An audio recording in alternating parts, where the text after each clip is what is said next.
வாரிசு அரசியல் பேசுறாங்களே, நாட்டு மக்கள் தேர்ந்தெடுத்த பிறகுதானே பெறாங்க சொன்னார். நாங்க அதுல மாற்று கருத்து கிடையாது. ஸ்டாலின் அவர்களே, துணிச்சல் இருந்தால் சொல்லுங்கள். திராவிட முன்னேற்ற கழகத்துக்கு உழைத்தவர்கள், நாட்டு மக்களிடம் நன்மதிப்பு பெற்றவர்கள், நிர்வாக இடத்திலே அன்பை பெற்றவர்கள், அவர்கள் யாராக இருந்தாலும் திராவிட முன்னேற்ற கழகத்துக்கு தலைவராகலாம் என்று சொல்லுங்கள் பார்க்கலாம். தில்லு திராணி தெம்பு இருந்தா சொல்லுங்க.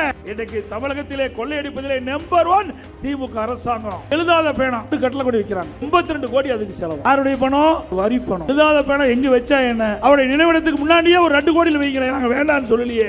எனக்கு வீட்டுக்கு போறதுக்கு ரொம்ப பயமா இருக்கு.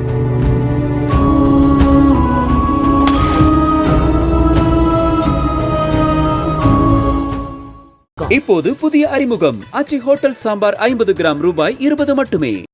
வந்தாச்சு மிஸ்டர் கோல்டோட தீபாவளி ஆஃபர் வந்தாச்சு. இன்றைக்கு பொன்மனச்செம்மல் புரட்சி தலைவர் எம்ஜிஆர் உடைய பிறந்த விழா.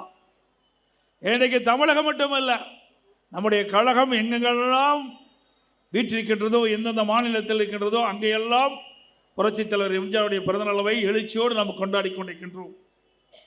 இன்றைக்கு பொன்மனச்செம்மல் புரட்சி தலைவர் எம்ஜிஆருடைய 109வது பிறந்த விழா. இதிலே அற்புதமான அவர்கள் ஒரு பாடல், வாழ்ந்தவர் கோடி மறைந்தவர் கோடி மக்கள் மனதில் நிற்பவர் யார், மாபெரும் வீரர் மானம் காப்போர் சரித்திரம் தண்ணியிலே நிற்கின்றார். நம்முடைய தலைவருக்கு பொருத்தமான பாடல். இப்படி மக்களுக்காக வாழ்ந்து மறைந்த தலைவர் நம்முடைய தலைவர். அதே நேரத்தில் குடும்பத்துக்காக வாழ்ந்து மறைந்த தலைவர் யாரு? திரு கருணாநிதி. நம்முடைய தலைவருக்கும் அவருக்கு இதுதான் வேறுபாடு. மக்களுக்காக வாழ்ந்த தலைவர் நம்முடைய தலைவர். இறைவனால் தமிழ்நாட்டு மக்களுக்கு கொடுக்கப்பட்ட கொடை நம்முடைய தலைவர். இன்றைக்கு தமிழகத்திலும் சரி, இந்தியாவிலும் சரி, எத்தனையோ தலைவர் இருக்கின்றார்கள். இன்றைக்கு பொன்மனச்செம்மல் புரட்சி தலைவர் மறைந்து பல ஆண்டுகள் ஆனாலும் இன்னும் மக்கள் மனதிலே வாழ்ந்து கொண்டிருக்கின்ற தலைவர் நம்முடைய தலைவர் பொன்மனச்செம்மல் புரட்சி தலைவர் எம்ஜிஆர். இதே புரட்சி தலைவி அம்மா அவருடைய வாழ்ந்த காலத்திலே எண்ணற்ற திட்டங்களை கொண்டு வந்து நாட்டு மக்கள் மனதிலே நிலையாக இடம்பெற்றார். இன்றைக்கு ஒரு மனிதன் பிறக்கின்றான், வாழ்கின்றான், இடைப்பட்ட காலத்திலே வாழ்கின்றான், இறக்கின்றான். இடைப்பட்ட காலத்திலே மக்களுக்கு யார் சேவை செய்கிறார்களோ அவர்தான் மக்கள் மனதிலே நிலைப்பார்கள். அப்படி நம்முடைய தலைவர்கள் பிறந்தார், வாழ்ந்தார், இடைப்பட்ட காலத்திலே மக்களுக்கு செய்த சேவையின் காரணமாக இன்றைக்கும் அவர் நம் மனதிலே வாழ்ந்து கொண்டிருக்கின்ற தலைவருக்கு நாம் பிறந்த நாளாக இருக்கின்றோம். நம்முடைய தலைவருக்கு வாரிசு இல்லை, நாம் தான் வாரிசு. இருக்கின்ற போது கொடுத்து கொடுத்து சிவந்த கருத்திற்கு சொந்தக்காரர் நம்முடைய தலைவர் புரட்சி தலைவர் எம்ஜிஆர். மறைந்த பிறகும் தன்னுடைய சொந்த நிலத்தை காதுகாரம் வாய் பேசாதரும் அந்த பள்ளிக்கு கொடுத்து இன்றைக்கும் அவரிடத்திலே வாழ்ந்து கொண்டிருக்கின்ற தலைவர் நம்முடைய தலைவர். வாழ்கின்ற பொழுதும் அள்ளி தந்தார், மறைந்த பிறகும் தன்னுடைய சொத்துக்களை பிறர் வாழ, அந்த குழந்தைகள் வாழ தன்னுடைய சொத்துக்களை கொடுத்து இன்றைக்கு அந்த குழந்தைகள்லாம் வாழ வைத்துக் கொண்டிருக்கின்ற தலைவர் நம்முடைய தலைவர். எத்தனையோ தலைவர் இருக்கின்றார், ஆனால் மக்களுக்காக வாழ்ந்த தலைவர் என்று சொன்னால் நம்முடைய தலைவர்கள் தான் மக்களுக்காக வாழ்ந்த தலைவர். பேரறிஞர் அண்ணா, இதே புரட்சி தலைவர் எம்ஜிஆர், இதே புரட்சி தலைவர் அம்மா. நம்முடைய கட்சிக்கு வரலாறு இருக்கிறது. வரலாறு படைத்த தலைவர்கள் நம்முடைய தலைவர். அதே நேரத்தில் 1917 பொன்மனச்செம்மல் புரட்சி தலைவர் எம்ஜிஆர் அவர்கள் பிறந்தார்கள். பிறகு நாடகத்தில் நடித்தார். வறுமையின் காரணமாக பல்வேறு சிரமத்தை மேற்கொண்டார். அந்த வறுமையை மையமாக வைத்து தான் முதலமைச்சர் ஆன உடனே தமிழகத்தில் இருக்கின்ற எந்த குழந்தைகளும் வறுமையால் வாடக்கூடாது என்பதற்காக சத்துணவு திட்டத்தை கொண்டு வந்து நிறைவேற்றி சரித்திரம் படைத்த தலைவர் நம்முடைய தலைவர். அப்படி மக்களுக்காக வாழ்ந்த தலைவர் என்பதை நேரத்தில் சுட்டி காட்டுகின்றேன். பேரறிஞர் அண்ணாவுடைய நன்மதிப்பை பெற்றவர். இன்றைக்கு பொன்மனச்செம்மல் புரட்சி தலைவர் எம்ஜிஆர் படங்களிலும் சரி, அவர் நடித்த படங்களில் வருகின்ற பாடல்களும் இன்றைக்கு நாட்டுடைய மக்களை சார்ந்ததாகத்தான் இருக்கும். ஒன்றே குலம் என்று பாடுவோம், ஒருவனே தேவன் என்று போற்றுவோம் என்ற பாடல் மூலம் மதச்சார்பினையை வலியுறுத்தியிருக்கின்றார். அதே போல நான் ஆணையிட்டால் அது நடந்துவிட்டால் இங்கே ஏழைகள் வேதனைப்பட மாட்டார். அன்றைய காலத்திலே அற்புதமான பாடல் வரிகள் மூலமாக ஏழைகளுடைய கஷ்டத்தை சுட்டி காட்டியவர் நம்முடைய இதயம் புரட்சித் தலைவர் எம்ஜிஆர் என்பதை நேரத்திலே தெரிவித்து, அவர் என்றென்றும் அவருடைய புகழ் இந்த பூமி உள்ளவரை அவர் புகழ் நிலைத்து நிற்கும். இன்றைக்கு திராவிட முன்னேற்ற கழகம் ஆட்சிக்கு வந்து 5 ஆண்டு காலம் நிறைவு பெற இருக்கின்றது. அடுத்த மாதம் தேர்தல் அறிவித்து விடுவார்கள். ஆக ஏப்ரல் முதல் வாரத்திலே தேர்தல் நடக்கும் என்று நம்புகிறேன். ஆக நம்ம இருப்பது 2 மாத காலம், 2 அமாவாசை தான் இருக்குது. திமுக ஆட்சியுடைய ஆயுள் காலம் 2 மாதம்.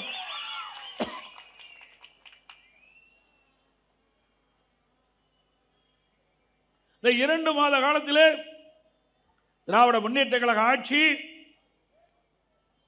இன்னைக்கு கிராமத்தில் சொல்லுவாங்க எரியிற வீட்டில் புடுங்கிறது மிச்சன்ட்டு, அதை போல திராவிட முன்னேற்ற கழகத்தில் எந்தெந்த துறையில் எவ்வளவு கொள்ளையடிக்க முடியுமோ அந்த அளவுக்கு கொள்ளை கும்பல் இன்றைக்கு கொள்ளையடித்துக் கொண்டிருக்கிறது. இன்றைய தினம் அடுத்த மாதம் தேர்தல் அறிவிக்கிறாங்க. இப்போ புதிய புதிய திட்டத்தை அறிவிக்கிறார், அதுக்கு அடிக்கல் நாட்டுறார். எப்படி மக்களை ஏமாற்றுறாங்க பாருங்க. திமுக விஞ்ஞான மூளை படைத்தவர்கள். அப்படிப்பட்ட கட்சி இன்றைய முதலமைச்சர் ஸ்டாலின் அவர்கள் இருப்பது 1 மாதம், இருப்பதே ஒரே மாதம். அந்த மாதம் அடுத்த மாதம் இறுதியில் தேர்தல் அறிவிச்சிருவாங்க, கோட் ஆஃப் கான்டக்ட் வந்துடும். அதுக்குள்ள என்ன திட்டத்தை நிறைவேற்ற முடியும்? எப்படி மக்களை ஏமாற்றுறாங்க பாருங்க. தினந்தோறும் ஒரு புதிய திட்டத்தை அறிவிக்கிறது, அடிக்கல் நாட்டுறது, விளம்பரப்படுத்துவது, அத்தனை வெற்றி விளம்பரம். மக்களை ஏமாற்றுவதிலே நம்பர் 1 முதலமைச்சர் இன்றைய முதலமைச்சர் ஸ்டாலின் அவர்கள். உங்களுக்கு தெரியும் எத்தனை பேர் வச்சார்? 1 பேரா 2 பேரா? ஏதாவது எந்த பேராவது மக்களுக்கிட்ட ஞாபகம் இருக்குதா? ஒரு பெயரை வைப்பார், ஒரு திட்டத்தை அறிவிப்பார், ஒரு பெயரை வைப்பார், போட்டோ ஷூட் போடுவாங்க, நம்ம பத்திரிகையாளர் அழகாக பிடிச்சு வெளியிடுவாங்க, அதோட முடிஞ்சு போச்சு. பெயர் வைப்பதிலே நோபல் பரிசு கொடுத்தா பொருத்தமாக இருக்கும் திரு ஸ்டாலின் அவர்களுக்கு. அதே மாதிரி ஒரு திட்டத்தை அறிவிப்பார், ஒரு குழு போடுவார், அதுக்கு தலைவர் போடுவார், அதோட அந்த திட்டம் மூடு விழா காணும். எத்தனை திட்டம், எத்தனை குழு அமைச்சீங்க? 52 குழு அமைச்சிருக்கிறீங்க. அதனுடைய நிலைப்பாடு என்ன? நாங்கள் வெள்ளை அறிக்கை கேட்டோம். திரு ஸ்டாலின் அவர்களே திட்டத்தை அறிவிக்கிறீங்க, குழு போடுறீங்க, அது தலைவர் போடுறீங்க, அதனுடைய விளக்கத்தை கொடுங்க. வெள்ளை அறிக்கை மக்கள் கேட்குறாங்க. அந்த திட்டத்தினால என்ன பயன்? அத்தனையும் வெற்றி விளம்பரம். அதோட அந்த திட்டம் முடக்கப்பட்டுவிடும். இப்படி மக்களை தினந்தோறும் ஏமாற்றி ஏமாற்றி தொலைக்காட்சியிலையும் பத்திரிகையிலையும் வருகின்ற செய்தி தான் நாம் பார்த்து கொண்டிருக்கின்றோம். இந்த ஆட்சியில் மக்களுக்கு எந்த பலனும் கிடைத்ததாக தெரியவில்லை. என்ன ஒரு பெரிய திட்டத்தை கொண்டாந்து நிறைவேற்றிருக்கிறார். அதிமுக சென்னை மாநகரத்தில் போக்குவரத்து நெரிசல் அதிகமாக இருக்கின்ற காரணத்தினாலே அம்மா இருக்கின்ற பொழுது மெட்ரோ ரயில் திட்டத்தை கொண்டாந்தாங்க. இன்றைய தினம் அந்த வழியிலே வந்து அம்மாவுடைய அரசு 63,000 கோடி 63,000 கோடி இதுவரை இந்தியாவில் 63,000 கோடி ஒரு திட்டத்திற்கு நிதி ஒதுக்கீடு செய்ததே கிடையாது. அந்த வரலாற்றை நாம தான் படைச்சோம். மத்திய அமைச்சரை நேரடியாக அழைத்து அடிக்கல் நாட்டி 2ஆம் கட்டம் சுமார் 118 கோடியில் 63,000 கோடியில் அந்த திட்டம் இன்றைக்கு நடைபெற்று கொண்டிருக்கிறது. இப்படி நெஞ்ச நிமிர்த்தி பெரிய திட்டத்தை சொல்றோம். எந்தெந்த திட்டத்தின் மூலமாக மக்களுக்கு நன்மை கிடைக்கும் சொல்றோம். அப்படி ஒரு திட்டத்தையாவது இன்றைக்கு ஆட்சி பொறுப்பேற்று திராவிட முன்னேற்ற கழகம் நிறைவேற்றிருக்குதா? அத்தனை வாய்ச்சோடாது. எப்பொழுது பார்த்தாலும் ஒன்றை சொல்லுவார், எடப்பாடி பழனிசாமி பிஜேபிக்கு அடிமை. எத்தனை முறைதான் சொல்றது? கேட்டு கேட்டு மக்களுக்கு புளிச்சே போச்சு. வேற என்னத்தை, வேற கீரல் வந்து இருக்காது மாதிரி இதுதான் சொல்லிட்டு இருக்கிறேன். எடப்பாடி பழனிசாமி பிஜேபிக்கு அடிமை, அதிமுக பிஜேபியுடைய அடிமை, அதிமுக அலுவலகம் டெல்லியில் இருக்குது. இதைத்தான் நீ பேசிட்டு இருக்கிற.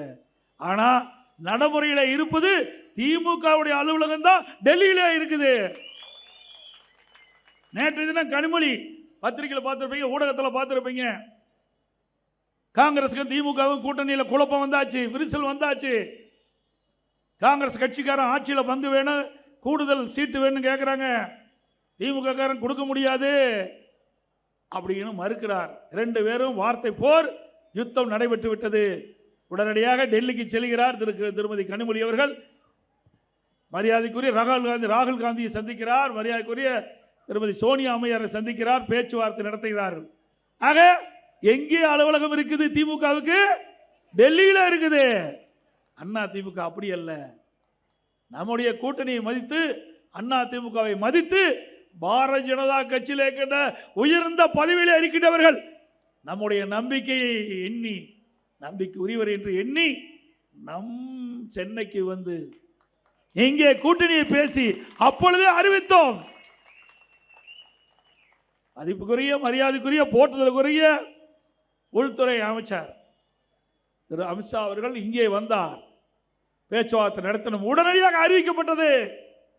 அந்த அறிவிப்பில் தெளிவாக சொன்னார், அண்ணா திமுக பாரதிய ஜனதா கூட்டணி அமைக்கப்படும். அண்ணா திமுக என்டிஏ கூட்டணி அமைத்து விட்டோம். எங்கள் கூட்டணிக்கு அனைத்து இந்திய அண்ணா திராவிட முன்னேற்ற கழகம் தலைமை தாங்கும். அண்ணா திமுக ஆட்சி அமைக்கும். எங்களுடைய கூட்டணி கட்சி வேட்பாளர் இபிஎஸ் என்று அப்பொழுதே தெளிவுபடுத்தினோம். இது கூட்டணியுடைய வரலாறு. ஆனா உங்களுடைய கட்சியில் என்ன கூட்டணி இருக்குதா இல்லையானே தெரியல. அந்த அளவுக்கு இன்றைக்கு வார்த்தை போர் முற்றி விட்டது. இன்றைக்கு உதயநிதி ஸ்டாலினும் திரு ஸ்டாலின் அவர்களும் சொன்னார்கள், காங்கிரஸ் கை கொடுக்கும் சொன்னாங்க. காங்கிரஸ் கையை விட்டு நழுவுற மாதிரி இருக்குது. நிலம் அதுதான். கிட்டத்தட்ட 2 மாதத்துக்கு முன்பு நம்மை பற்றி எப்படியெல்லாம் விமர்சனம் செய்தார்கள். எடப்பாடி பழனிசாமி கூட்டணிக்கு கூவி கூவி அழைக்கிறார் என்று சொன்னார், கிண்டலா பேசினார். ஸ்டாலின் அவர்களே, நான் ஏற்கனவே சொன்னேன், தேர்தலுக்கு 1 மாதத்திற்கு முன்பு தான் நாங்கள் கூட்டணி பேச்சுவார்த்தையை நாங்கள் துவங்குவோம் என்று சொல்லுவோம். 2019 அப்படித்தான் தொடங்கினோம், 2021 அப்படித்தான் தொடங்கினோம், 2024 அப்படித்தான் கூட்டணி பேச்சுவார்த்தையை தொடங்கினோம். அதன் பொருட்டு வருகிற 2026 சட்டமன்ற பொதுத் தேர்தலும் அந்த முறையைத்தான் பின்பற்றுவோம் சொன்னோம். அதன்படி அடுத்த மாதம் தேர்தல் அறிவிக்க இருக்கிறாங்க. நாம் கூட்டணி பேச்சுவார்த்தை முடிச்சாச்சு. திமுகவில் இழுபறியா இருந்து கொண்டிருக்கின்றது, இன்னும் முடிவாகவில்லை. காங்கிரஸ் கட்சி திமுகவை ஏற்காத ஒரு நிலை இருப்பதாக பத்திரிகையிலும் ஊடகத்திலும் அன்றாட செய்து வந்து கொண்டிருக்கிறது. ஆக இன்றைய தினம் திமுக தான் தடுமாற்றம். அண்ணா திமுக பலம் வாய்ந்த கூட்டணி அமைக்கப்பட்டு விட்டது.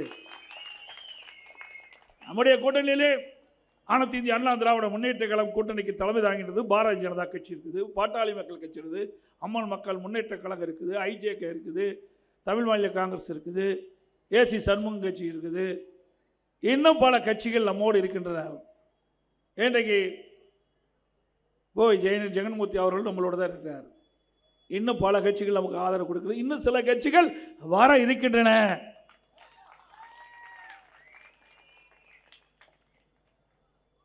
இன்றைய மக்கள் என்ன எதிர்பார்க்கிறாங்க? திமுக ஆட்சி எப்பொழுது வீட்டுக்கு அனுப்புவோம், எப்பொழுது தேர்தல் என்று எதிர்நோக்கி கொண்டிருக்கின்றார்கள். 2026 இந்த ஆண்டு நடைபெற்ற சட்டமன்ற பொதுத் தேர்தலில் நம்முடைய கூட்டணி 210 இடங்களிலே வெல்லும். அண்ணா திமுக தனி பெரும்பான்மையோடு ஆட்சி அமைக்கும்.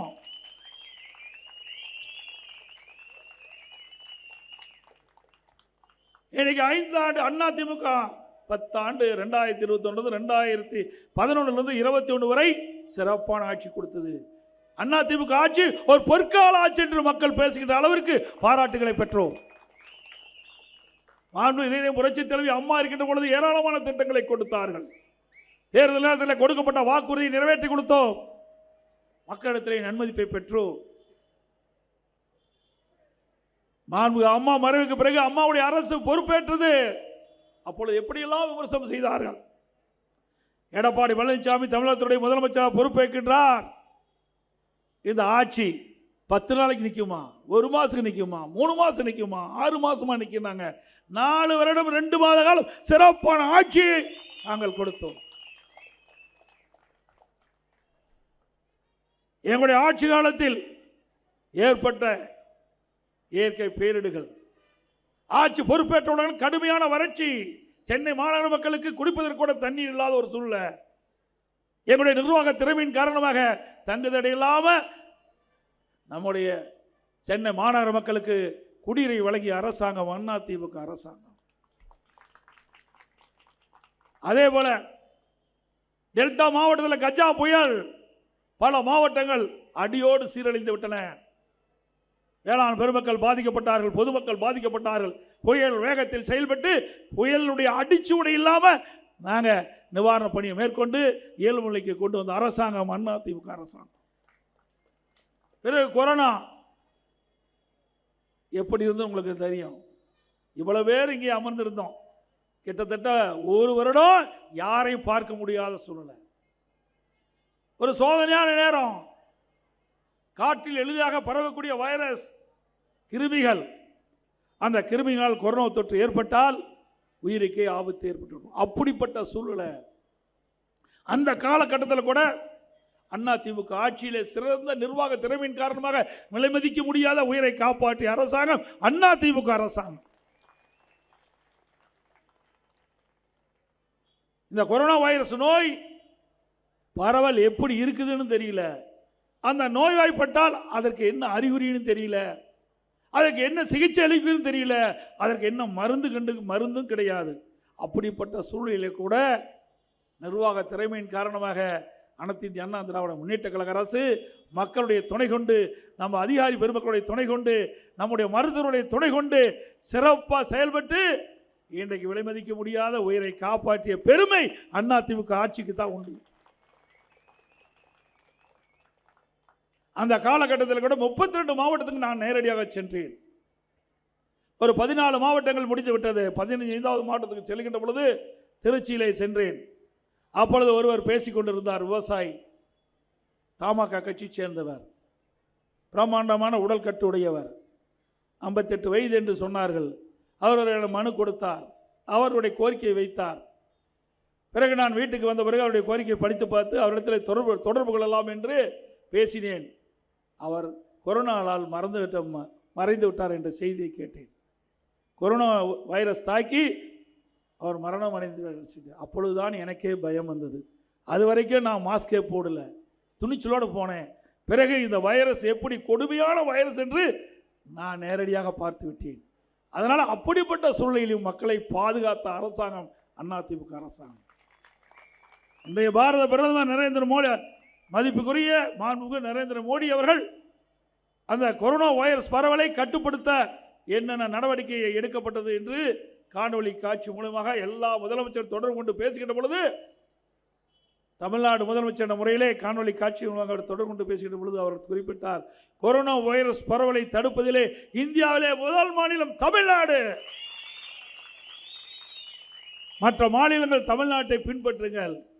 அந்த அளவுக்கு நிர்வாக திறமை பெற்ற அரசாங்கம் திரு ஸ்டாலின் அவர்களே.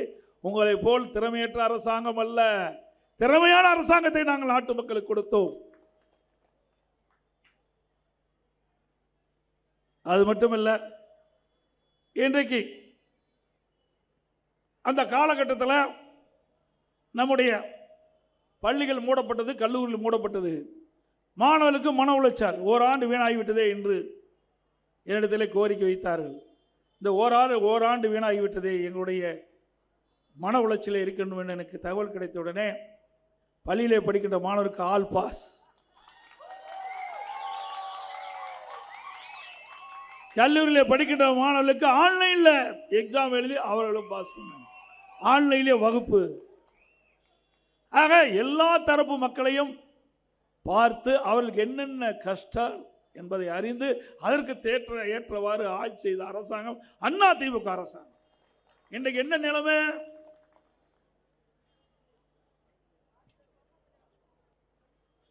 திமுகவில் ஒரு முதலமைச்சர், திமுக அரசாங்கத்தில் 4 முதலமைச்சர் தமிழகத்தை ஆட்டி படுத்தி கொண்டிருக்கின்றார். திரு ஸ்டாலின், உதயநிதி ஸ்டாலின், திரு சபரீஸ்வரன், பிறகு ஸ்டாலினுடைய மனைவி மரியாதைக்குரிய திருமதி துர்கா அவர்கள். 4 பேர் தமிழ்நாட்டை ஆட்டி படிச்சுட்டு இருக்காங்க. 4 அதிகார மையம் தமிழகத்தை இன்றைக்கு ஆண்டு கொண்டிருக்கிறது. இது தொடர வேண்டுமா? சொல்லுங்க, தொடர வேண்டுமா?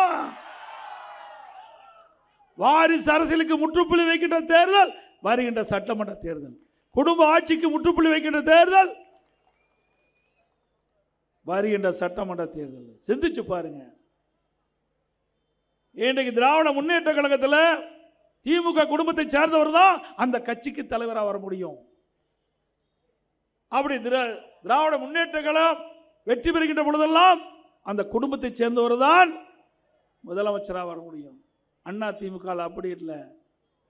இந்த கட்சிக்கு யார் விசுவாசமாக இருக்கின்றார்களோ, யார் உழைக்கின்றார்களோ அவர்களுக்கு தானாக பதவி வருகின்ற ஒரே கட்சி அண்ணா திமுக.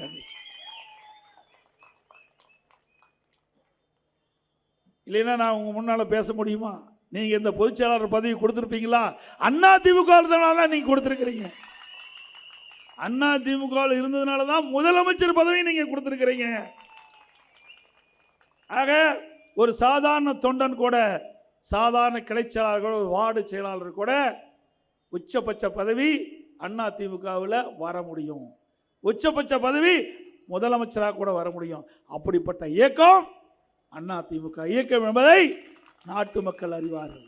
அப்படிப்பட்ட இயக்கத்தில் இருப்பதே நமக்கு பெருமை. ஸ்டாலின் அவர்களே இன்றைய தினம்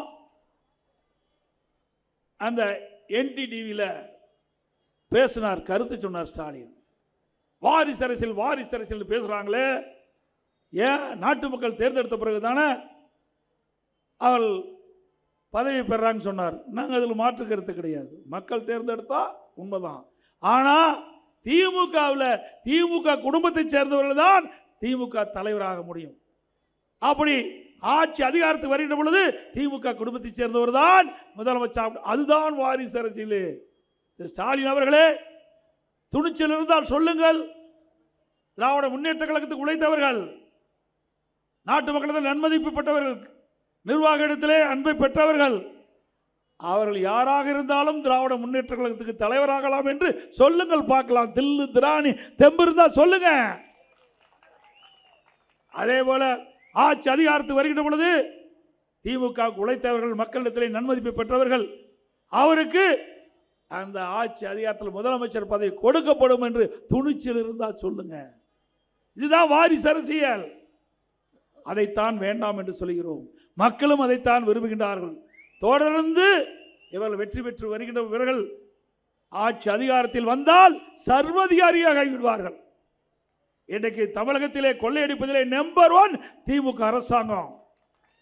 அண்மையில் மேதகு ஆளுநரை சந்தித்து துறை வாரியாக கொள்ளையடித்து அந்த பட்டியலை ஆதாரத்தோடு கொடுத்திருக்கிறோம். சுமார் 4 லட்சம் கோடி கொள்ளையடித்திருக்கார்கள் 5 ஆண்டு காலத்திலே. ஆக இதையெல்லாம் மறைப்பதற்கு ஸ்டாலின் ஏதோ பேசுகிறார்.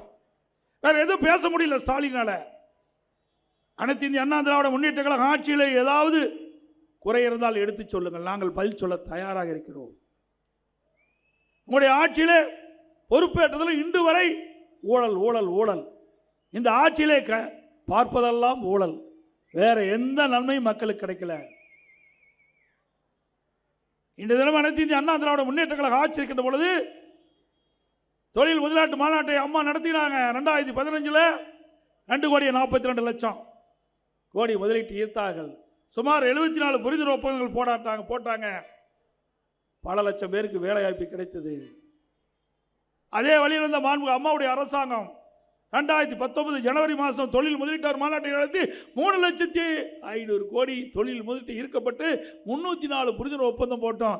நடைமுறைக்கு வந்த காரணத்தினால இன்னைக்கு 10 லட்சம் பேருக்கு வேலைவாய்ப்பு கிடைக்குது. உங்களுடைய ஆட்சியிலே நாட்டு மக்கள் என்ன பலனை கேட்டார்கள்? வேண்டுமென்று திட்டமிட்டு அவதூறு செய்தி இன்றைக்கு வெற்றி விளம்பரத்தை அறிவித்துக் கொண்டிருக்கின்றார்கள். திரு ஸ்டாலின் ஜெர்மன் நாட்டுக்கு செல்கின்ற பொழுது விமான நிலையத்திலே பேட்டை கொடுக்கின்றார். திராவிட முன்னேற்ற கழகத்திலே 922 புரிந்துணர்வு ஒப்பந்தங்கள் போடப்பட்டதாகவும் 10,62,000 கோடி தொழில் முதலீட்டு ஈர்க்கப்பட்டதாகவும் சுமார் 32 லட்சம் பேருக்கு வேலை கிடைக்கும் என்று குறிப்பிட்டு 77% புரிந்துணர்வு ஒப்பந்தங்கள் நிறைவேற்றப்பட்டதாக சொல்லியிருக்கிறார். அப்படி என்றால் தமிழகத்தில் 25 லட்சம் பேருக்கு வேலை கிடைச்சிருக்கணும். கிடைச்சதா? கிடைச்சதுங்களா? ஒரு புரிந்துணர்வு ஒப்பந்தம் போட்ட தொழிற்சாலை வந்துடாது. அது முதற்கட்டம். அதுக்கு பிறகு அது தொழிற்சாலை தேவையான இடம் தேவை. பிறகு அந்த தொழில் துவங்குவதற்கு நிதி தேவை. பல்வேறு துறைகளில் அனுமதி பெற வேண்டும். மத்திய மாநில அரசுடைய அனுமதிகளை பெற வேண்டும். அதுக்கு பிறகு கட்டுமான பணி. இப்படி ஒரு புரிந்துணர்வு ஒப்பந்தம் போட்ட பிறகு பெரிய தொழிற்சாலைகள் ஆரம்பிக்க வேண்டும் என்று சொன்னால் 3 to 4 ஆண்டு காலமாகும். பிறகுதான் அது பயன்பாட்டுக்கு வரும். அதற்குள் ஸ்டாலின் அவர்கள் ஒரு பொய் மூட்டைகளை அவித்து விட்டு நாட்டு மக்களை ஏமாற்றுகின்ற விதமாக 32 லட்சம் பேருக்கு வேலை கிடைக்கும் என்று ஒரு பொய்யை சொல்லிய ஒரே முதலமைச்சர் ஸ்டாலின் அவர்கள். சரி, இங்கிருந்து போனார், தொழில் முதலீட்டு ஈர்க்கத்தான் போனான்னு பார்த்தா அங்கே போய் சைக்கிள் ஓட்டிகிட்டு இருக்கார். வெளிநாட்டில் போய் சைக்கிள் ஓட்டிகிட்டு இருக்கார்.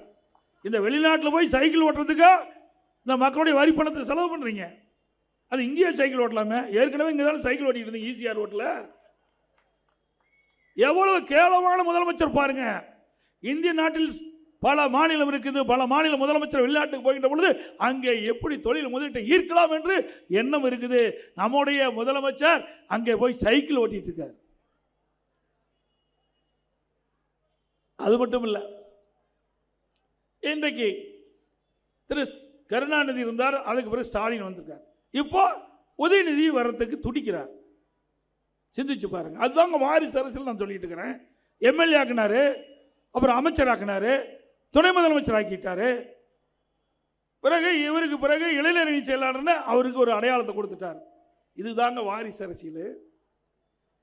ஆக ஒரு வாரிசு அரசியல் வந்துவிட்டால் ஒரு சர்வாதிகாரமாகிவிடும். அதை தடுத்து நிறுத்த வேண்டிய பொறுப்பு மக்களிடத்தில் இருக்கிறது என்பதை இந்த நேரத்தில் தெரிவிக்க விரும்புகின்றேன்.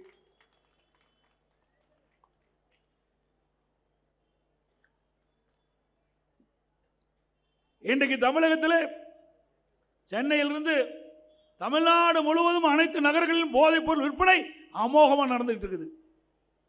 நான் சட்டமன்றத்தில் தெளிவாக பேசினேன். திரு ஸ்டாலின் அவர்களே, தமிழகத்தில் போதைப் பொருள் நடமாட்டம் அதிகரித்து விட்டது. இதனால் ஏழைகள் பாதிக்கப்படுறாங்க, மாணவர்கள் இளைஞர்கள் பாதிக்கிறாங்க. பள்ளிக்கு அருகில, கல்லூரிக்கு அருகில இந்த போதைப் பொருள் விற்பனை நடந்து கொண்டிருக்கிறது. தடுத்து நிறுத்துங்கள் என்று எவ்வளோ முறை எடுத்து சொல்லியும் திரு ஸ்டாலினுடைய அரசு செவிசாய்க்கவில்லை. திரு ஸ்டாலின் அவர்களும் கண்டுகொள்ளவில்லை. இன்றைய தினம் இந்த போதைப் பொருளுக்கு அடிமையாகி கொலை, கொள்ளை, திருட்டு, வழிப்பறிவு, பாலியல் கொடுமை நடக்காத நாளே இல்லை. அப்படிப்பட்ட மோசமான ஆட்சி இன்றைக்கு தமிழகத்தில் நிலவிக் கொண்டிருக்கின்றது. அது மட்டுமல்ல,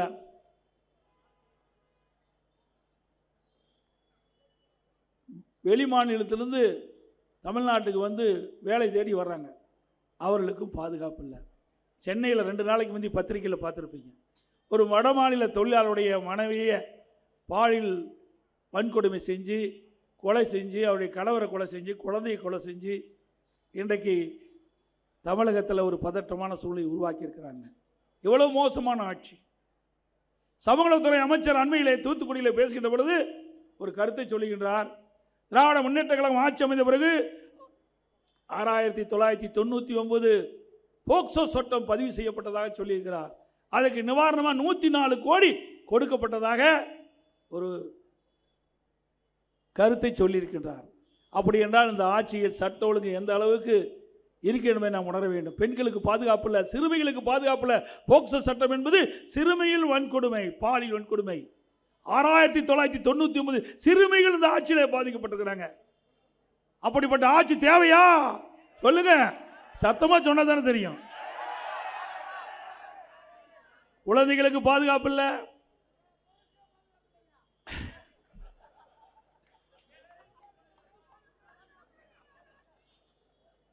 பெண்களுக்கு பாதுகாப்பு இல்லை, சிறுமிக்கு பாதுகாப்பு இல்லை, பாட்டி அம்மாவுக்கும் பாதுகாப்பு இல்லை.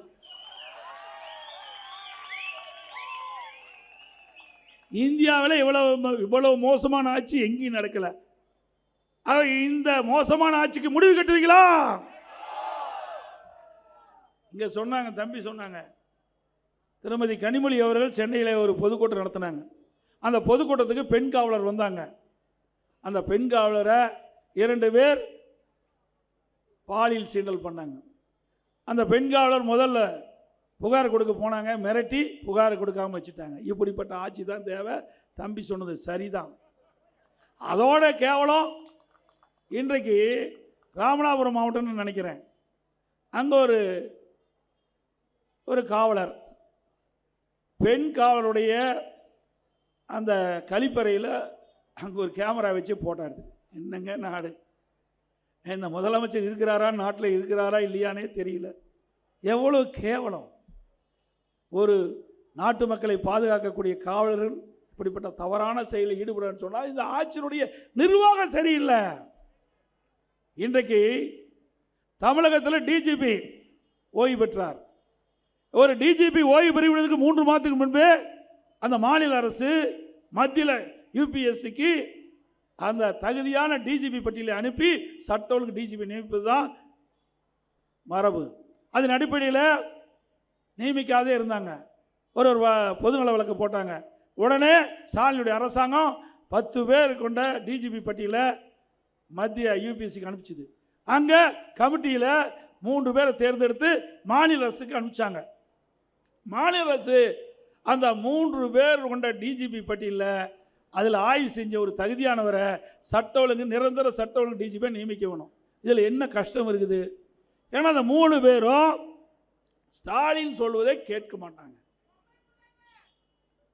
பொம்மை முதலமைச்சர் சொல்வதை கேட்க மாட்டாங்க. அதனால அதை அப்படியே போடாதையே 6 மாச காலத்தை ஓட்டிட்டார். அது மட்டும் இல்லை, ஒரு பொறுப்பு டிஜிபி போட்டார். அவருக்கு உடல்நல சரியில்லைன்னு போய் மருத்துவமனையில் சேர்ந்துட்டார். பிறகு அதுக்கு ஒரு பொறுப்பு டிஜிபி போடுறாங்க. பொறுப்பு டிஜிபிக்கு பொறுப்பு டிஜிபி போட்ட ஒரே அரசாங்கம் திமுக அரசாங்கம் ஒன்று தான். இன்றைக்கு தமிழகத்தில் நிரந்தர சட்ட ஒழுங்கு டிஜிபிக்கு இல்லாத காரணத்தினால இன்றைக்கு தமிழகத்தில் சட்ட ஒழுங்கு சந்தி சிரித்து கொண்டிருக்கின்ற காட்சியை நாம் பார்க்கிறோம். இப்படிப்பட்ட அரசாங்கம் தேவைங்களா? இன்றைக்கு உதவி ஆய்வாளர், இன்னைக்கு எஸ்ஐ அந்த தேர்வு நடந்தது. அதில் குளறுபடி என்று பத்திரிகையில் வர செய்தி. அப்போது நாம் சொன்னோம், ஓய்வு பெற்ற டிஜிபியை அந்த சீருடை பணியாளர் தேர்வாணையத்தை நியமிக்கிறாங்க. நாம் உடனே வழக்கு போட்டோம். ஏற்கனவே பல டிஜிபி இருக்கிறாங்க, அவர்கள் ஒருவரை நியமிங்கள் என்று சொல்லி. அப்படி நியமிக்காத காரணத்தால் ஓய்வு பெற்ற டிஜிபியை அந்த சீருடை பணியாளர் தேர்வாணையத்துக்கு போட்டதுனால குளறுபடி ஆகியிருக்குது. இன்றைய தினம் பத்திரிகையில் வந்திருக்குது. இப்படிப்பட்ட அரசாங்கம் தேவையா?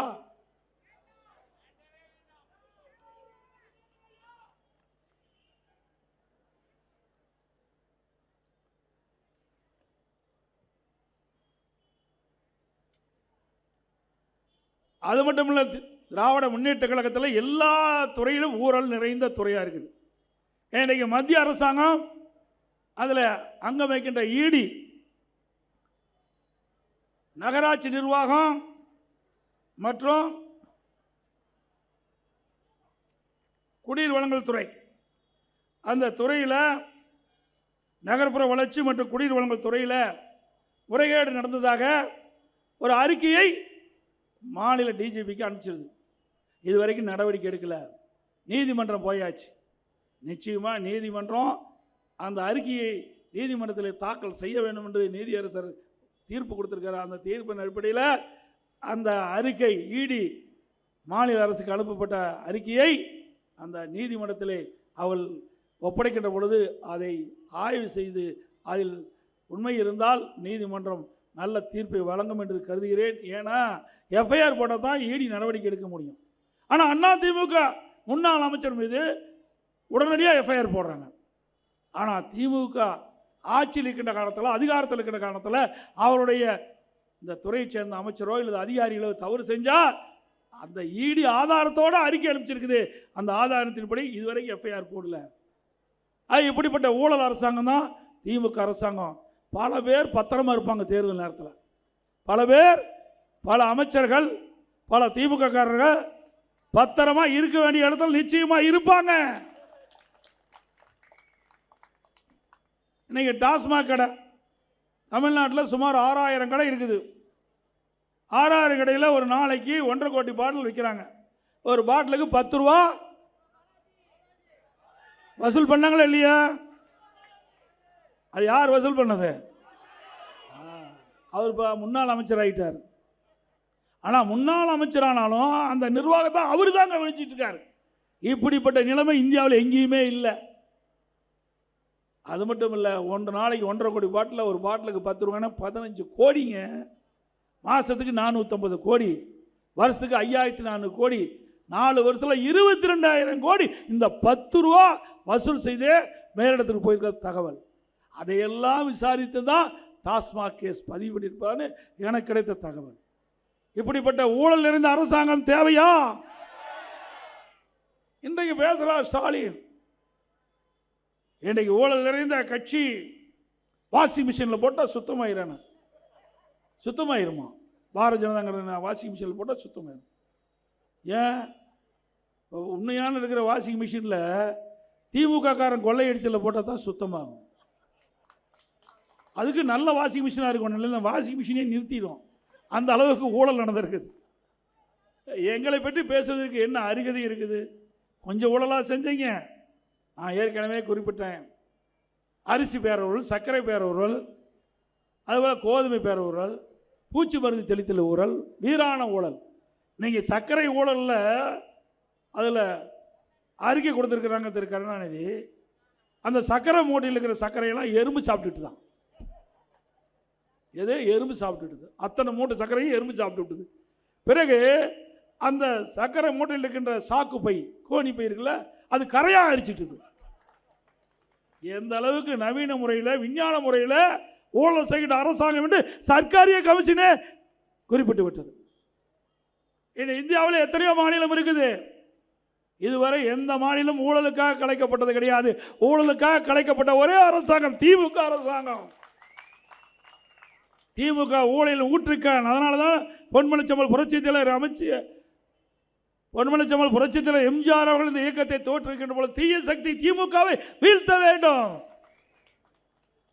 அதுதான் தாரக மந்திரம். அனைத்து இந்திய அண்ணா திராவிட முன்னேற்ற தாரக மந்திரமே அதுதான். வருகின்ற சட்டமன்ற தேர்தலில் தீய சக்தி திமுகவை வீழ்த்துவீங்களா? இன்றைக்கு பல பேர் நம்ம கூட்டணி அமைச்ச பிறகு சொல்றாங்க, ஏன் டிடி தினகரன் எடப்பாடி பழனிசாமியும் கூட்டணி அமைச்சிட்டாங்களே, என்னையா தவறு? அவர் எங்கள் கட்சியில் இருந்தார், சில கருத்து வேறுபாடு பிரிஞ்சு தனி கட்சி ஆரம்பிச்சிட்டாரு. இப்போ நாங்கள் கூட்டணி அமைச்சிருக்கிறோம், ஒற்றுமையாக இருக்கிறோம், தேர்தலில் சந்திப்போம். அவரும் அதிமுகவில் இருந்தார். இப்போ மீண்டும் அம்மாவுடைய அரசு அமைக்க வேண்டும். இன்றைக்கு தீய சக்தி திமுகவை வீழ்த்தி அம்மாவுடைய அரசு அமைக்க வேண்டும் என்ற அடிப்படையிலே ஊழலற்ற அரசாங்கம், மக்களோட ஆட்சி அகற்ற வேண்டும் என்ற எண்ணமுடைய கட்சியெல்லாம், ஒத்த கருத்துடைய கட்சியெல்லாம் ஒன்றாக சேர வேண்டும் என்ற அடிப்படையில் நாங்கள் கூட்டணி அமைச்சிருக்கிறோம். பொறுக்க முடியல, எரிச்சலில் பேசுகிறான் ஒவ்வொருத்தன். அவன் எதிர்பார்த்ததெல்லாம் என்ன? கூட்டணி அமைக்க மாட்டாங்க எடப்பாடி பழனிசாமி, பிஜேபியோட அமைக்க மாட்டார், டிடிவி அவர்களோட அமைக்க மாட்டாங்க, பிஎம்கோட அமைக்க மாட்டாங்கண்ணா. எல்லா கூட்டணியும் அமைஞ்சிட்டுது. அதனால் இப்படி பேசுகிறார். இன்றைக்கு கூட வைகோ பேசியிருக்கார், எடப்பாடி என்னை பற்றி பேசியிருக்காரு. திரு வைகோ அவர்களே, உங்களுடைய வயது முதிர்ந்தவர், உங்களை பேசுவது அவ்வளோ பொருத்தமாக இருக்கா, இருந்தாலும் பேசித்தான் ஆக வேண்டும். ஏன்னா எல்லாமே பத்திரிகையில் ஊடகத்தில் வந்தால் அதுக்கு பதில் சொல்ல வேணும்ல. நீங்கள் பேசாத பேச்சா திமுக பற்றியும் திரு கருணாநிதி பற்றியும் திரு ஸ்டாலினை பற்றியும் என்னென்னலாம் திட்டுனீங்க, எல்லாமே எங்களுக்கு ஆதாரமாக இருக்குது. அவ்வளோ மோசமாக பேசிட்டு அங்கே போய் கொத்தடிமையாக இருக்கிறீங்க. இன்னொன்றும் கேவலம், எல்லா கட்சியும் கூட்டணி சேர்றாங்க, அந்தந்த கட்சி சின்னத்தில் நிற்பாங்க. ஆனால் வைகோ மட்டும் திமுக சின்னத்தில் நிற்கிறாரு. ஆனால் வைகோ கட்சின்னு சொல்கிறார். அப்பா அம்மா பேர் வைக்கிறாங்க, அது நிரந்தர பேர். டெம்பரவரியாக பேர் வைக்கிற கட்சி தான் வைகோ கட்சி. ஏங்க, இவர் கட்சியால், இவருடைய கட்சி நிர்வாகிய திமுக சின்னத்தில் போய் நிற்க வச்சா அது எந்த கட்சின்னு சொல்லுவாங்க? அதுவும் எந்த கட்சியில் போட்டிட்டாலும் அந்த உறுப்பினர் அட்டை இருக்க வேணும். இந்த வைகோ அவருடைய கட்சியில் இருக்கின்றவர்கள் திமுகவோட கூட்டணி வச்சு திமுக சின்னத்தில்னா திமுக உறுப்பினர் அட்டை பெற்றிருந்தால் தான் அது செல்லும். இப்பெல்லாம் வச்சுக்கிட்டு எங்களை பற்றி விமர்சனம் செய்கிறீங்களே. உங்களுடைய மகன் அவர்கள் நாடாளுமன்ற தேர்தலில் திருச்சியில் எப்படியெல்லாம் அழுதார் நாட்டு மக்களுக்கே தெரியும். நான் திமுக சின்னத்தில் நிற்கவே மாட்டேன், சுயேட்சை சின்னத்தில் நிற்பேன், கதறி அடம் பிடிச்சு பிறகு சுயேட்சை சின்னத்தில் நின்னார். இதெல்லாம் வரலாறு மறந்து நீங்கள் பேசாதீங்க. பேசினால் நாங்களும் அதற்கு எங்களுடைய நிர்வாகிகளும் தகுந்த பதிலடி கொடுப்போம்.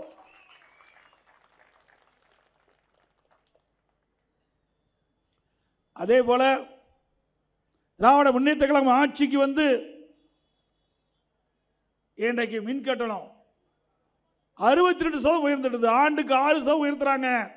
அதிமுக ஆட்சியில் 2000 மின் கட்டணம் கட்டினீங்களா, இப்போ 4500 மின் கட்டணம் கட்டணும். அதே போல வீட்டு வரி 100% உயர்த்திட்டாங்க. சென்னை மாநகராட்சியில் கடைக்கு 150% உயர்த்திட்டாங்க. ஆண்டுக்கு 6% உயர்த்தப்படும் என்று அறிவிப்பை கொடுத்து கடந்த ஆண்டு அறிவிச்சாங்க. இந்த ஆண்டு 6% உயர்த்தி 106% வசூல் பண்ணுறாங்க. குடிநீர் கட்டணம் உயர்ந்து குப்பைக்கு வரி போட்ட ஒரே அரசாங்கம் திமுக அரசாங்கம் தான். குப்பைக்கு வரி போட்டுட்டாங்க. அதோட இன்னைக்கு சென்னை மாநகராட்சியில் நீங்கள் வீடு கட்டணும்னா அதுக்கு வெள்ளை கட்டணம் செலுத்த வேண்டும். மாநகராட்சியில் 1000 சதுர வீடு கட்டணும்னா அதிமுக ஆட்சியில் கழிவுநீர் கட்டமைப்பு டெபாசிட் உட்பட 37,500 கட்டினா போதும். இன்னைக்கு திமுக ஆட்சியில் கிட்டத்தட்ட கழிவுநீர் கட்டமைப்பு டெபாசிட் தனி 20,000, தனி கட்டணம் 88,000, 1,08,000 ரூபா இன்னைக்கு கட்டினா தான் அந்த கட்டணத்திற்கு அனுமதி கிடைக்கும். வீடு கட்டலாம் சரி, கடை கட்டலாம் சரி. எவ்வளோ உயர்த்திருக்காங்க என்று பாருங்க. ஒரு பக்கம் மின் கட்டண உயர்வு, ஒரு பக்கம் வீட்டு வரி உயர்வு, கடை வரி உயர்வு, குடிநீர் வரி உயர்வு. இன்றைக்கு இந்த அப்ரூவ் பண்ணுவதற்கு கட்டிட கட்டணமும் அதிகம். அதோட பத்திரப்பதிவு 37% ஊற்றிட்டாங்க, 33% உயர்த்தப்பட்டது.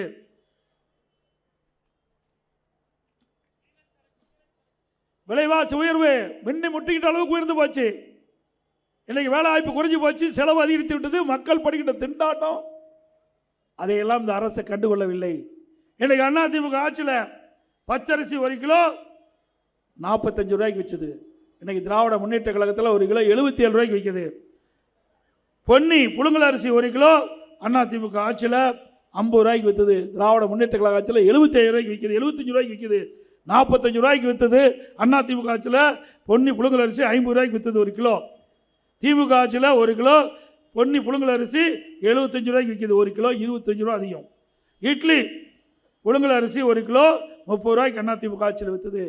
இப்பொழுது 1 கிலோ திமுக ஆட்சியில் 55 ரூபாய்க்கு விற்கிது. கடலெண்ணெய் 1 கிலோ அதிமுக ஆட்சியில் 130 ரூபாய்க்கு விற்பனை செஞ்சுது. இப்போ திமுக ஆட்சியில் 200 ரூபாய்க்கு விற்கிதுங்க. நல்லெண்ணெய் 1 கிலோ 250 ரூபா அதிமுக ஆட்சியில். திமுக ஆட்சியில் 500 ரூபா 1 கிலோ. துவரப்பருப்பு 1 கிலோ 74 ரூபா அதிமுக ஆட்சியில். திமுக ஆட்சியில் 120 ரூபாய்க்கு விற்கிது. உளுத்தம்பருப்பு 1 கிலோ 79 ரூபாய்க்கு அதிமுக ஆட்சி. இப்பொழுது 120 ரூபாய்க்கு திமுக ஆட்சியில் விற்கிது. இப்படி இவ்வளவு விலை உயர்ந்து போச்சு. கிட்டத்தட்ட பார்த்தீங்கன்னா 40லேருந்து 50% இன்னைக்கு இந்த உணவுப் பொருளுடைய விலை உயர்ந்து போச்சு. ஆக தமிழகத்திலே மக்கள் வாழ முடியாத சூழ்நிலை இந்த ஆட்சியிலே பார்க்கப்படுகிறது என்பதை நேரத்தில் எண்ணி பார்க்க வேண்டும்.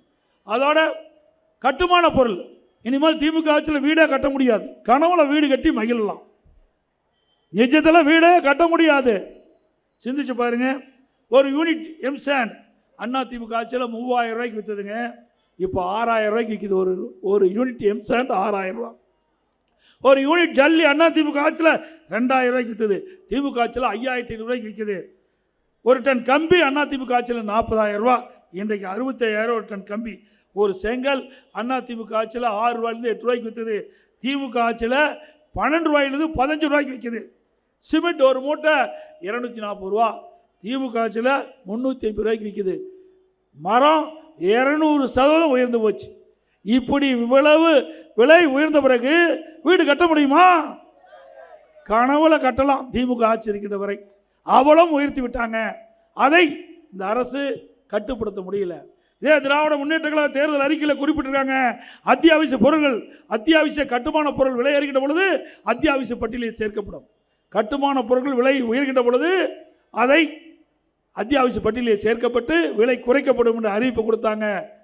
இதுவரைக்கும் அறிவித்தது தான் அப்படியே இருக்குது ஒழிய அதுக்குண்டான நடவடிக்கை எடுக்காத காரணத்தில் இன்றைக்கி கட்டுமான பொருட்கள் விலை உயர்ந்து விட்டது என்பதை இந்த நேரத்தில் தெரிவிக்கிறேன். இன்றைக்கு ஸ்டாலின் எப்பொழுது கேட்டாலும் நிதி இல்லை நிதி இல்லைன்னு சொல்லிட்டு இருக்காரு. எங்கே நிதி இருக்க போகுது? கார் பந்தயம் நடத்த தேவையா? நடத்த கார் பந்தயம் தேவைங்களா? இங்க நினைச்சு பாருங்க. பல 100 கோடி ரூபாய் செலவு செஞ்சு சென்னையினுடைய மத்திய பகுதியில் கார் பந்தயம் நடத்துகிறார் உதயநிதி ஸ்டாலின். இதுக்கு தான் அவர் துணை முதலமைச்சர் ஆகியிருக்கார். நாட்டு மக்களுடைய பிரச்சனை தீர்ப்பதற்கு இல்லை, கார் பந்தயம் நடத்துவதற்கு ஒரு அமைச்சர் வந்திருக்கா துணை முதலமைச்சர் தான். பிறகு எழுதாத பேனா நடுக்கட்டில் கூட வைக்கிறாங்க.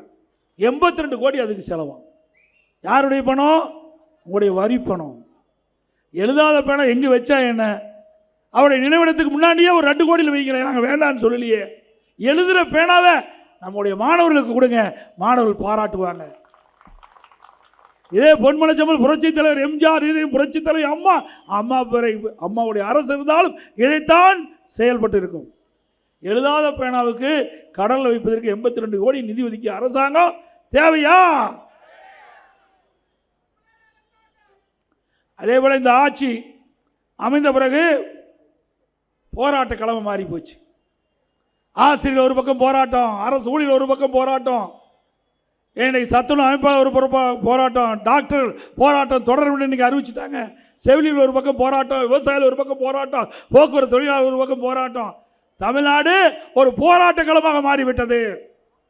எல்லாம் தேர்தல் வரும்னு பார்த்துட்டு இருக்கிறாங்க. தேர்தல் வந்தா வச்சு செய்வாங்க திமுகவை.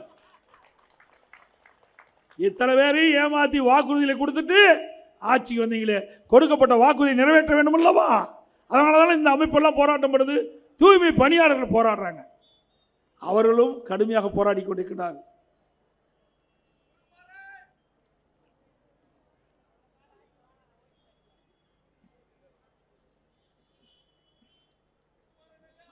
அதே போல பல வாக்குறுதிகளை ஒன்று நீட் தேர்வு ரத்து செய்யப்படும்.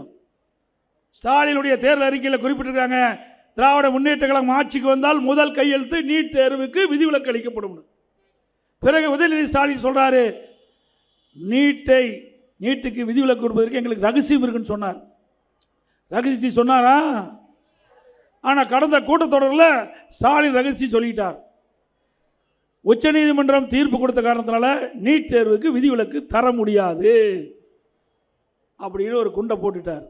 ஏன்னா இதைத்தாப்பா நாங்களும் சொன்னோம். 2021 சட்டமன்ற பொதுத் தேர்தல் இதைத்தான் நாங்களும் சொன்னோம். நீதிமன்ற தீர்ப்பு இருக்கிறதுனால, உச்ச நீதிமன்ற தீர்ப்பு இருக்கிறதுனால நீட்டுக்கு விதிவிலக்கு பெற முடியாது, தர முடியாது என்று தான் நாங்களும் சொன்னோம். ஆனால் கவர்ச்சிகரமாக பேசி இளைஞர்களை, பெற்றோர்களை ஏமாற்றி வாக்குகளை பெற்று ஆட்சிக்கு வந்த பிறகு அப்படியே அந்தர் பல்ட்டி அடித்து இப்போ நீட் தேர்வுக்கு விதிவிலக்கு பெற முடியாது என்ற ஒரு கருத்தை சொல்லி மூடு விழா நடத்திட்டார். சிந்திச்சு பாருங்க. இதுதான் திமுகவுடைய இரட்டை வேடம்.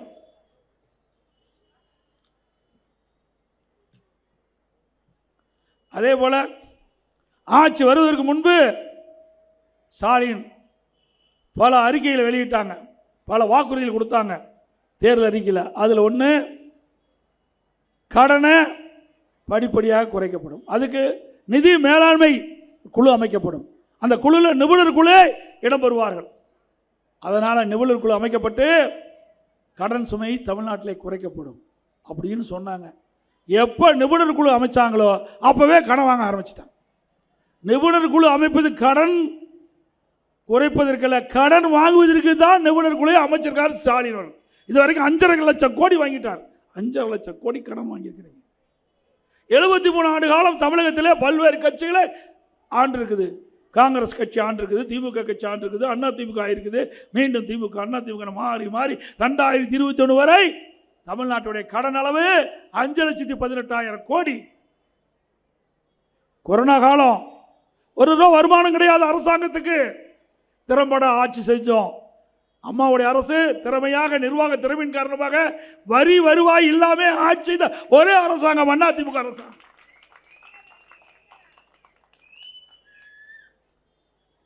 டாஸ்மாக் கடை மூடப்பட்டது, அதிலிருந்து வரி வருவாய் கிடையாது, எக்ஸைஸ் வரி கிடையாது, ஜிஎஸ்டி கிடையாது, பத்திரப்பதிவு கிடையாது, வரி வருவாய் கிடையாது, ரோட் டாக்ஸ் கிடையாது. இப்படி எதிலுமே வருவாய் இல்லாம, பெட்ரோல் டீசல் விற்பனை வரி கிடையாது, வரி வருவாய் கிடையாது. ஆக அரசாங்கத்துக்கு வருகின்ற வரி வருவாய் எதுவுமே இல்லாம ஆட்சி செய்த ஒரே அரசாங்கம் அண்ணா திமுக அரசு. அப்போ கூட விலைவாசி உயரலைங்க, மக்கள் பாதிக்கல. அந்த காலகட்டத்தில் கூட எல்லா குடும்பத்தையும் 1000 ரூபாய் கொடுத்த அரசாங்கம் அண்ணா திமுக அரசாங்கம். சென்னையில் 2000 ரூபாய் கொடுத்தோம், மீண்டும் ஒரு 1000 ரூபாய் கொடுத்தோம். அதோட தைப்பொங்கல் வருகின்ற பொழுது எல்லா இல்லங்களையும் தைப்பொங்கல் பொங்க வேண்டும் என்பதற்காக எல்லா குடும்பத்தையும் 2500 ரூபாய் கொடுத்த அரசாங்கம் அண்ணா திமுக அரசாங்கம். கஜானாவில் நிதியே இல்லை, அரசுக்கு வருகின்ற வருவாயும் இல்லை. கொரோனா காலத்தில் 40,000 கோடி செலவு செஞ்சோம். இவ்வளவும் இருந்து ஆட்சி இந்த அரசாங்கம் அண்ணா திமுக அரசாங்கம். உங்களுடைய ஆட்சியில் என்ன புயல் வந்ததா, கொரோனா வந்ததா, வறட்சி வந்ததா? ஒண்ணுமே இல்லையே. எப்படி 5 லட்சம் கோடி கடன் வாங்கினீங்க?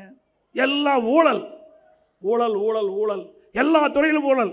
அது மட்டும் இல்லை, 2020-21 ஆண்டு அனைத்து இந்திய அண்ணா திராவிட முன்னேற்ற கழக ஆட்சியில் இருக்கின்ற பொழுது வரி வருவாய் அதை விட 2024-25 ஆண்டு திமுக ஆட்சியில் 1,36,000 கோடி வருவாய் அதிகமாக இருக்குது. ஒரு பக்கம் வருவாய் அதிகமாக இருக்குது, திட்டங்கள் எதுவும் இல்லை, ஒரு பக்கம் கடன் வாங்கிட்டு இருக்கிறாங்க. இதுதான் ஊழல் நிறைந்த அரசாங்கம் என்பதற்கு சான்று. இந்த கடன் வாங்கினதெல்லாம் யார் கட்டுறது? நீங்கள் தாங்க கட்டணும். உங்கள் தலையில் எந்த தலையில் மேலே இருக்கிற அத்தனை தலையிலும் விடிஞ்சு போச்சு. பத்திரிக்கையாளர் நல்லா போடுங்கப்பா, இதையெல்லாம் போட மாட்டேங்க. உங்களுக்கும் சேர்ந்து தான் வரி விதிக்கிறாங்க. 5 லட்சம் கோடியை மக்கள் மீது வரி போட்டு தான் வசூல் பண்ணி கட்ட வேணும். எப்படி கட்ட முடியும்? நல்லா சிந்திச்சு பாருங்க. இன்றைக்கு கிட்டத்தட்ட ஒரு 10 லட்சம் கோடி கடன் ஆகி போச்சு. இந்த கடனுக்கு வட்டி கட்ட வேணும், வாங்கின கடனை திருப்பி செலுத்த வேணும். எவ்வளோ ஒரு மோசமான ஆட்சி என்பதை என்ன பாருங்க. ஏதாவது திட்டம் வந்திருக்குதுன்னா அதுவும் இல்லை. நம்முடைய ஆட்சியில் 63,000 கோடிக்கு மெட்ரோ ரயில் திட்டத்தை கொண்டாந்தோம், பல பாலங்களை கட்டி கொடுத்தோம், பல்வேறு திட்டங்களை கொண்டு வந்தோம். ஒரே ஆண்டில் 11 அரசு மருத்துவக் கல்லூரி மருத்துவமனை கொண்டு வந்து சாதனை படைச்சோம். 6 புதிய மாவட்டத்தை உருவாக்கி காட்டினேன். உங்களுடைய ஆட்சியில் ஒரு புதிய மாவட்டத்தையாவது உருவாக்க முடிஞ்சுதா? ஒரு அரசு மருத்துவக் கல்லூரி உங்களால் கொண்டாட முடிஞ்சுதா? 7 சட்டக்கல்லூரியை திறந்தோம், 21 பாலிடெக்னிக் கல்லூரி, 68 கலை மற்றும் அறிவியல் கல்லூரி, அதே போல 5 கால்நடை மருத்துவக் கல்லூரி ஆராய்ச்சி நிலையம், பிரமாண்டமான ஆசியாவிலே மிகப்பெரிய கால்நடை பூங்கா 1000 கோடியில் கொடுத்திருக்கிறோம். அதே போல வேளாண்மை கல்லூரி 4 திறந்திருக்கிறோம். இப்படி பல கல்லூரிகளை திறந்து கல்வி கற்பனை எண்ணிக்கை உயர்ந்திருக்குது. 2011 மாண்புமிகு புரட்சித் தலைவி அம்மா தமிழகத்தினுடைய முதலமைச்சர் பொறுப்பேற்கின்ற பொழுது 132 பேர் தான் திமுக ஆட்சியில் பட்டப்படி படிச்சிருந்தாங்க, உயர்கல்வி படிச்சுட்டு இருந்தாங்க. மாண்பு அம்மா எடுத்த நடவடிக்கை, இந்த துறைக்கு அதிக நிதி ஒதுக்கீடு செய்தாங்க, கல்வித்துறைக்கு. அதனால் மறுமலர்ச்சி. 2019-20 அனைத்து இந்திய அண்ணா திராவிட முன்னேற்ற கழக ஆட்சி இருக்கின்ற பொழுது 154 பேர் உயர்கல்வி படித்தாங்க.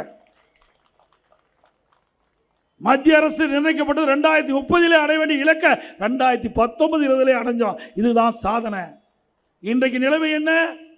இன்றைக்கு புள்ளி வரும். மக்கள் நல்வாழ்வுத்துறை அமைச்சரே பேட்டி கொடுத்த ஒரு அமைச்சர், அவர் தான் மக்கள் நல்வாழ்வுத்துறை அமைச்சர்னு கருதுறேன். பத்திரிகையில் படித்த செய்தி இன்றைக்கு 48% வந்துடுது. 54 இருந்து 48% குறைஞ்சு போச்சு. உங்களுடைய ஆட்சியில் உயர்கல்வி படிப்புடைய எண்ணிக்கை குறைஞ்சு போச்சு.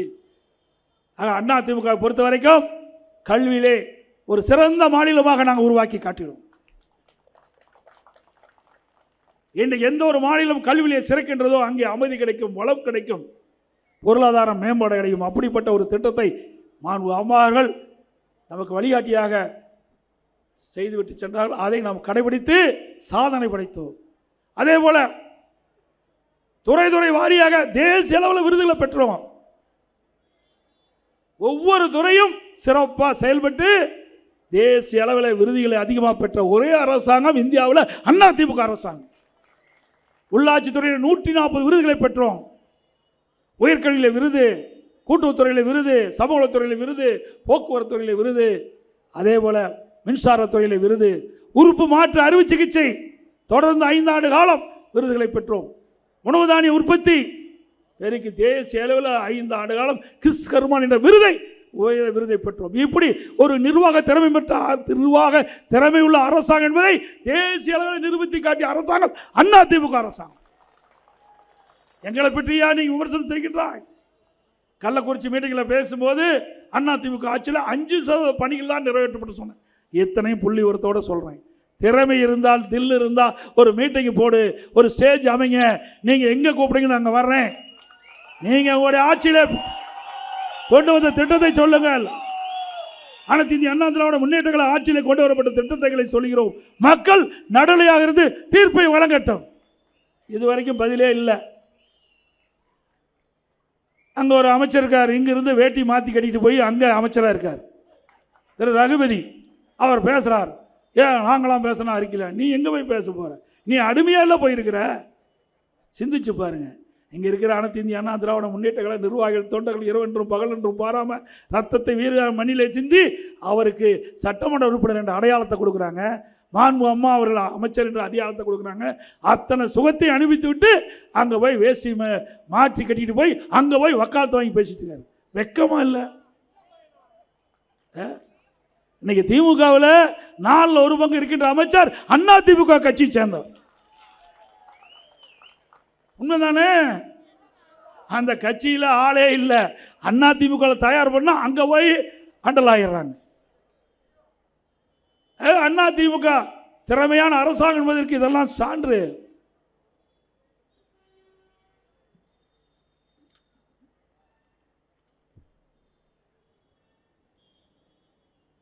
அதே போல திராவிட முன்னேற்ற கழகம் ஆட்சிக்கு வந்தா அரசு ஊழியர்கள் 3.5 லட்சம் பேர், அரசு சார்ந்த பணியிடங்கள் 2 லட்சம் பேர், 5.5 லட்சம் காலி பணிகள் இருப்பதாக தேர்தல் அறிக்கையிலே திரு ஸ்டாலின் குறிப்பிட்டிருக்கார். ஆட்சிக்கு வந்த உடனே 5.5 லட்சம் பேருக்கு பணியிடம் வழங்கப்படும், பணி ஆணை வழங்கப்படும். இப்போ ஆட்சிக்கு வந்து 4.25 ஆண்டில் 75,000 பேர் ரிட்டையர் ஆகிட்டாங்க, பணி ஓய்வு பெற்றுட்டாங்க. அதில் போன கூட்டத்தொடரில் 50,000 பேர் தான் திராவிட முன்னேற்ற கழக ஆட்சியில் இன்றைக்கு அரசு ஊழியர்கள் பணியிடம் நிரப்பப்பட்டிருக்கு. அந்த 75,000 50,000 பேர் தான், அதில் 25,000 பேர் பாக்கி நிற்கிறாங்க. ஏற்கனவே 5.5 லட்சம், ஆக மொத்தம் 5,70,000 பேர் பணியிடங்கள் அப்படியே காலியாக இருக்குது. அத்தனையும் பொய். அதே போல் அரசு ஊழியர்களுக்கு, ஏன்னா அரசு ஊழியர்கள்லாம் நம்ப வைத்து கழுத்து அறுத்துட்டார் ஸ்டாலின். அழகாக பேசினார். அவர்களோ ஸ்டாலினுடைய பேச்சை நம்பினாங்க. அந்த பழைய ஓய்வு திட்டத்தை நிறைவேற்ற வேண்டும் என்பது அரசுடைய கோரிக்கை. திரு ஸ்டாலின் அவர்கள் அவருடைய வாக்குகளை பெறுவதற்காக 2021 சட்டமன்ற பொதுத் தேர்தலில் திராவிட முன்னேற்ற கழகம் ஆட்சிக்கு வந்தால் பழைய ஓய்வு திட்டம், அரசுடைய பழைய ஓய்வு திட்டத்து கோரிக்கை நிறைவேற்றப்படும் என்று அறிவிப்பு கொடுத்துட்டார். அவர்களும் போராடி 4 வருஷம் போராடி பார்த்தாங்க. அண்மையில் அந்த போராட்டக்குழு ஒரு முடிவுக்கு வந்தாங்க. அப்போ ஸ்டாலின் ஒரு அறிவிப்பு கொடுத்தாரு. உறுதியளிக்கப்பட்ட ஓய்வு திட்டம் ஒரு பேரை வச்சு அப்படியே ஏற்கனவே மத்திய அரசாங்கம் அறிவித்த அந்த ஓய்வு திட்டத்தை பெயர் மாற்றி உருட்டால் பண்ணி அப்படியே அரசு நம்ப வச்சு சில சங்கங்களுக்கு என்னன்னு உங்களுக்கு தெரியும், சில சங்கங்களை அவரை ஆதரித்து இனிப்பு கொடுத்து அவர்கள் நடக்கின்ற போராட்டத்தை வாபஸ் வாங்கிட்டாங்க. உண்மை நிலை என்ன? அவர்கள் பங்களிப்பு திட்டம் இருக்கக்கூடாது. பழைய ஓய்வு திட்டத்தில் பங்களிப்பு, அரசுடைய பங்களிப்பு இல்லை. ஆனால் புது ஸ்டாலின் அறிவிக்கப்பட்ட உறுதியளிக்கப்பட்ட ஓய்வு திட்டத்தில் பங்களிப்பு திட்டம் இருக்குது, அப்படியே கொண்டு வந்துட்டாங்க. அந்த அரசு ஊழியர்களையும் ஏமாற்றிய அரசாங்கம் தான் விடியா திமுக அரசாங்கம் என்பதை இந்த நேரத்தில் தெரிவித்து, அதேபோல் அண்ணா திமுக ஆட்சியில் முதல் கட்ட தேர்தல் அறிக்கை வெளியிட்டுக்கிறோம். உங்களுக்கு நல்லா தெரியும், அற்புதமான அறிவிப்பு. 5 அறிவிப்பு கொடுத்தோம். 5 அறிவிப்பும் முத்தான அறிவிப்புகள். குடும்ப அட்டைக்கு 2,000 ரூபாய் மாதந்தோறும் குடும்ப தலைவருடைய வங்கி கணக்கிலே கொடுக்கப்படும். அம்மா இல்ல திட்டம், இன்றைக்கு இங்கே பல ஆண்டுகளாக வாழ்கின்ற மக்களுக்கு சொந்த வீடு இல்லாமல் இருக்கிறாங்க. அப்படி ஏழை மக்களுக்கு அரசாங்கமே மாநகராட்சியில் அற்புதமான அடுக்குமாடி காங்கிரீட் வீடு அந்த ஏழை மக்களுக்கு கட்டி கொடுக்கப்படும், பட்டியலின மக்களுக்கும் கட்டி கொடுக்கப்படும். அதே போல் மாண்புமிகு அம்மா இருக்கின்ற பொழுது அம்மா இருசக்கர வாகனம் வழங்கப்படும் என்று அறிவிப்பு கொடுத்து 2,85,000 பெண்களுக்கு அம்மா இருசக்கர வாகனம் கொடுத்தோம். இப்போ அண்ணா திமுக ஆட்சி வளர்ந்த உடனே 5 லட்சம் மகளிருக்கு அம்மா இருசக்கர வாகனம் வழங்கப்படும். ஒவ்வொரு அம்மா இருசக்கர வாகனத்துக்கும் 25,000 ரூபாய் மானியம் வழங்கப்படும். அதேபோல் ஆட்டோ ஓட்டுநர்களுக்கு 75,000 ரூபாய் ஆட்டோ வாங்குறதுக்கு மானியம் வழங்கப்படும். அதோட ஆட்டோ ஓட்டுநருக்கு இன்னும் பல சலுகைகள் விரைவாக அறிவிக்கப்படும். ஒவ்வொரு தீபாவளிக்கும் அண்ணா திமுக ஆட்சியிலே அவள் பெண்கள் விரும்புகின்ற மாதிரி சேலை வழங்கப்படும். தீபாவளி என்று சேலை வழங்கப்படும். அதே போல அனைத்து இந்திய அண்ணா திராவிட முன்னேற்ற கழக ஆட்சி அமைந்தவுடனே நம்முடைய மாற்றுத்திறனாளிகள் என்னிடத்தில் கோரிக்கை வச்சிருக்கிறாங்க. அந்த மாற்றுத்திறனாளிகள் கூட்டுறவு வங்கியிலே வாங்கிய கடன் தள்ளுபடி செய்ய வேண்டும் என்று அண்ணா திமுக ஆட்சி வந்தவுடனே மாற்றுத்திறனாளிகள் வைக்கப்பட்ட கோரிக்கை, அவர்கள் வாங்கிய கூட்டுறவு துறையில் வாங்கிய கடன் தள்ளுபடி செய்யப்படும் என்ற செய்தி இந்த நேரத்தில் தெரிவிக்க விரும்புகின்றேன். அதே போல் பெண்களுக்கு கட்டணமில்லா பேருந்து போயிட்டு இருக்கிறீங்க, ஆண்களுக்கும் இனி கட்டணமில்லா நகர பேருந்து வசதி செய்து கொடுக்கப்படும்.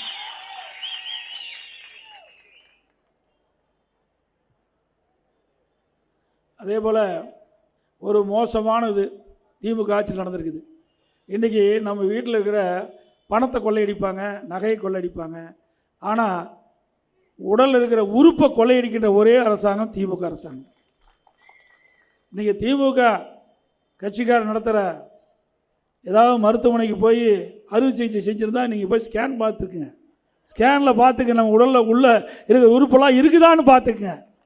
அண்மையில் திமுக எம்எல்ஏக்கு சொந்தமான மருத்துவமனையில் இந்த திமுக அரசாங்கமே அங்கே போய் ஆய்வு செய்கிறாங்க. அதுக்கு ஒரு கமிட்டி போட்டு ஆய்வு செய்கிறாங்க. அந்த கமிட்டியில் கிட்னி முறைகேடு நடந்ததாக கண்டுபிடிக்கப்பட்டு அந்த கண்டுபிடிக்கப்பட்ட அடிப்படையில் இது வரைக்கும் எந்த நடவடிக்கை எடுக்கலை.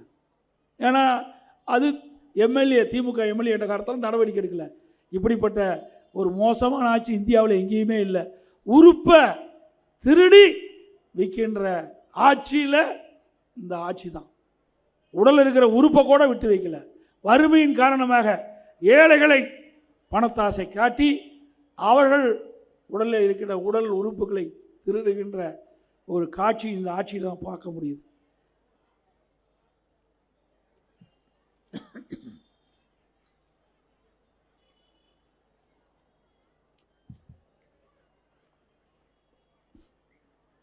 விரைவாக தேர்தல் வர இருக்குது. இன்னும் 2 மாதத்தில் தேர்தல் வர இருக்குது.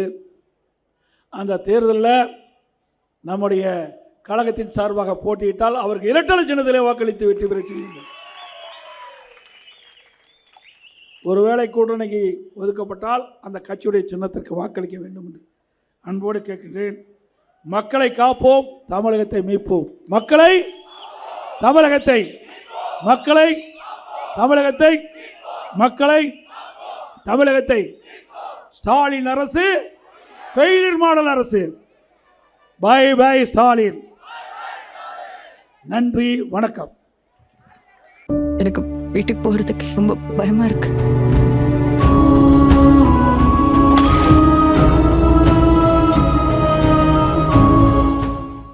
இப்போது புதிய அறிமுகம் ஆச்சி ஹோட்டல் சாம்பார் 50 கிராம் ரூபாய் 20 மட்டுமே.